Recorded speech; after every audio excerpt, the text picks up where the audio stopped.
when a buyer makes an offer on a property, who picks the title company? And they have a choice, correct? That's correct. And interesting, even in California, in some areas, some counties, it's usually chosen by the buyer's agent, and other counties, it's usually chosen by the listing agents. It's different and it's negotiable. It's all negotiable. In Sacramento County, where I am, Placer, El Dorado, it's typically driven by the listing agent. I see an offer written up and the buyer has chosen Fidelity Title on the purchase contract. And usually it's the real estate agent that recommends what title company they like because they're people they work with and they want a smooth transaction, which makes sense. But ultimately the buyer does have that choice. But if they put it on the offer that, hey, I want escrow to be opened up with Fidelity, and then the seller can counter that back and say, no, we want escrow to be opened up with Placer Title, then it's up to the buyer and seller to negotiate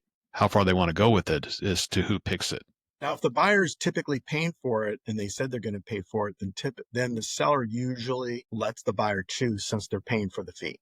That makes So sense. if they That makes choose sense. in their contract that they're going to pay that fee, then usually they get to choose the company. Let's just say that there was a previous escrow opened on a property with a title company and it fell out of escrow. It didn't close transaction. And now you've got a new buyer. Typically, they'll like to go with the same title company because most of the work's been done already. That's correct. So a prelim's been done. A report's been done on the property, which we always suggest doing even before the house hits the market to make sure you know what liens are against the property. We've